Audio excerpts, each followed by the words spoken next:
Congrats Subramaniam for your success. Thank you sir. Okay. BTech CSC. Okay. CSC తర్వాత course complete అయిపోయాక 2 years వరకు job లేదు. Okay. Banking మీద వెళ్దామని చెప్పి బ్యాంకింగ్ మీద 2 years స్ట్రగుల్ చేశాను. Okay. బట్ 1 or 2 marks ప్రతి ఇయర్ వెళ్తూ ఉండేది. Okay. సో తర్వాత వన్ ఆఫ్ మై ఫ్రెండ్ వాళ్ళ బ్రదరు సజెస్ట్ చేసి ఇక్కడ జాయిన్ చేయించారు. Okay. ఇక్కడ జాయిన్ చేయించిన 4 monthsలో జాబ్ వచ్చింది. Okay. ఎంత వచ్చింది సాలరీ? 2.2. ఓకే. ఎట్లా ఉంది ఫీలింగ్? ఫీలింగ్ చాలా చాలా so happy sir. Okay. 2 years past గుర్తుపెట్టుకోవడం కన్నా కూడా ప్రెసెంట్ ఉన్న లైఫ్ చాలా హ్యాపీగా ఉంది. ఓకే.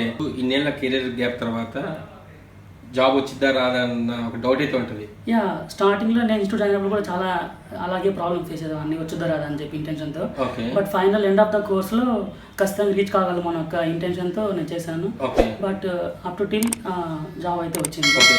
సో మెయిన్ రీజన్స్ ఏంటి అంటే అంతకుముందు రాకపోవడానికి ఇప్పుడు రావడానికి మెయిన్ రీజన్స్ ఏంటి? బేసిక్గా ఏంటంటే బయట ప్రతి ఒక్క కోర్స్ ఏంటంటే పర్సనల్ అప్రోచ్ అనేది ఎవరికి ఉండదు. Okay. At the same time morning రావడం, క్లాస్ చెప్పడం, వెళ్ళిపోతారు. Okay. But 8 hours of practice అనేది మన హైదరాబాద్లో మాక్సిమం నాకు తెలిసిన వరకు లేదు. Maybe okay.